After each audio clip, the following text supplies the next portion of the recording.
Good morning दोस्तों, आप सभी का स्वागत है एक नए व्लॉग में। और आज की सुबह बहुत ही ख़ास थी मेरे लिए क्योंकि आज है विनिका का रिज़ल्ट। तो सबसे पहले घर की सफाई की और थोड़ा सा, क्योंकि आपको पता है पेपर चल रहे हैं आजकल, तो थोड़ा पेपर से रिलेटेड बस फ़ोन से ही देखा मैंने, क्योंकि इससे पहले मैंने नाश्ता रेडी कर दिया था और अभी मैं झाड़ू पोछा लगा के चाय पानी दूंगी सभी को। और विनिका को उठा दिया था मैंने क्योंकि 8 बजे हमें निकलना है रिज़ल्ट के लिए।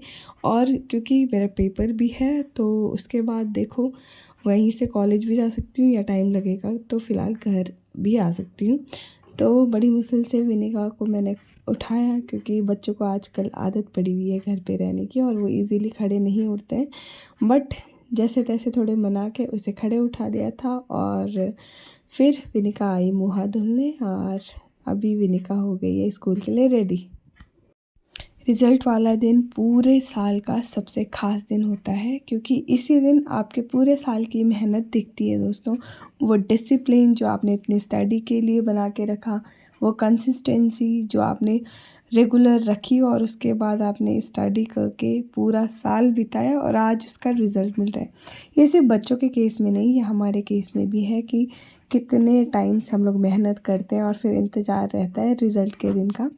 तो फ़िलहाल विनिका खुश नहीं है बिकॉज़ उसकी इस बार पोजीशन नहीं आई हुई है। पिछली बार लास्ट ईयर उसकी सेकंड पोजीशन आई थी, लेकिन इस बार उसके मामा की शादी थी अक्टूबर-नवंबर, यानी मेरे छोटे भाई की शादी थी, तो उसके एफ़ए एग्ज़ाम छूट गए थे, एफ़ए 3, और इसी वजह से उसकी परसेंटेज इस बार डाउन हो गई थी। दोस्तों मेरी आवाज़ पे मत जाना क्योंकि मेरी तबीयत अभी भी थोड़ी ख़राब चल रही है, और ख़राब इसलिए क्योंकि पहला पेपर जिस दिन था उस दिन बहुत बारिश हो रही थी और जाते हुए आते हुए मैं भीग गई थी और उस दिन से मुझे खांसी हो रही है और मेरी आवाज़ मतलब सही नहीं आ रही जैसे होनी चाहिए थी।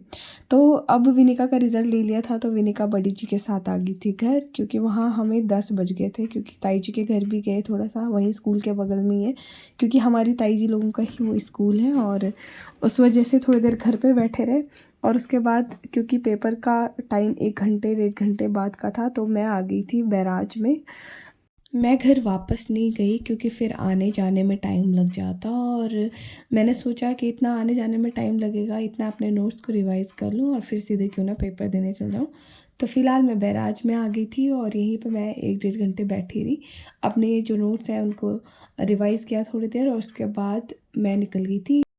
और पेपर दे के अब मैं आ गई हूँ वापस। सभी बच्चे हॉल में बैठे हुए थे और डिस्कशन चल रहा था आज के दिन का, यानी रिज़ल्ट डे के बारे में कि क्या कैसे कितने किसके स्कोर रहे, परसेंटेज रहे। ये है विनिका का रिज़ल्ट। आगे टाइम में दिखा नहीं पाई आपको, यहाँ पे देख सकते हो आप 92 परसेंटेज उसके बने हैं। और बिकॉज़ शादी थी तो बीच में उसकी अटेंडेंस कम हो गई और एफ़ए 3 के मार्क्स भी कट गए, क्योंकि मेडिकल भी दिया था, लेकिन फिर भी होते हैं ना कुछ रूल्स होते हैं वहाँ पे। ऐसे रूल्स नहीं है कि पेपर बाद में लिए जाएँ या फिर आपको बाद में मेडिकल के बेसिस पे मार्क्स दिए जाएँ। तो चलो खैर, रूल्स तो रूल्स होते हैं, तो इस वजह से विनिका के मार्क्स घट गए, बट कोई बात नहीं, ठीक थी परसेंटेज, इतनी ख़राब भी नहीं थी। तो इसलिए ये चीज़ें तो होती रहती है, लेकिन आगे से इस चीज़ का ध्यान रखना पड़ेगा वरना बच्चे भी मतलब सैड हो जाते हैं ना, जब उसके फ्रेंड्स लोगों की पोजीशन आई और उसकी नहीं आई तो बच्चे भी सैड हो जाते हैं। खैर घर आके मैंने निपटाया अपना सारा काम क्योंकि आज फास्ट है और सुबह मैं भगवान जी को नहीं नहला धुला पाई, तो अभी आके मैंने अपना काम कर लिया था। अभी ये शाम की वीडियोज़ है, अभी तक मैंने कपड़े फोल्ड किए, सभी खाना पीना खा के सोने चले गए अपने रूम में। और फ़िलहाल क्योंकि आज रिज़ल्ट के बाद हम लोगों ने विनिका की बुक्स भी ला दी थी और आज मुझे कवर करनी है सारी बुक्स, क्योंकि दोस्तों हम एक ख़ास एग्ज़ाम को लेकर एक दूसरे से जुड़े हुए हैं और अपने डेली व्लॉग में आपके साथ शेयर करती हूँ। तो मैं आजकल बता दूँ आपको कि मेरे मास्टर्स के पेपर चल रहे हैं, तो बिल्कुल भी मुझे अपना जो बायोलॉजी का लेक्चरर का एग्ज़ाम है उसके लिए पढ़ने का टाइम नहीं मिल पा रहा है। मैं एग्ज़ाम से रिलेटेड जो आजकल पेपर चल रहे हैं बस उसी का पढ़ रही हूँ, और इसके अलावा बच्चों का होता है ना, थोड़ा रिज़ल्ट हो गया, अभी बुक्स ला दी, कवर करना है, ये सब चीज़ें भी बहुत ज़रूरी है दोस्तों। आफ्टर मैरिज आपकी बहुत सारी ज़िम्मेदारियाँ हो जाती है, तो आजकल मैं इन्हीं कामों में व्यस्त हूँ, लेकिन मैंने खुद को टारगेट दिया हुआ है कि 30 मार्च तक मैं सारा काम निपटा दूँगी और 1 अप्रैल से अपनी स्टडी को प्रॉपर टाइम दूँगी, क्योंकि एग्ज़ाम डेट हमारी कभी भी आ सकती है, कभी भी अनाउंस हो सकती है। तो फ़िलहाल क्योंकि 11 साढ़े 11 बज ही गए थे और माही भी नहीं सो रही थी, लेकिन वही है कि अगर मैं आज भी काम छोड़ देती फिर ये काम कल के लिए बढ़ जाता है।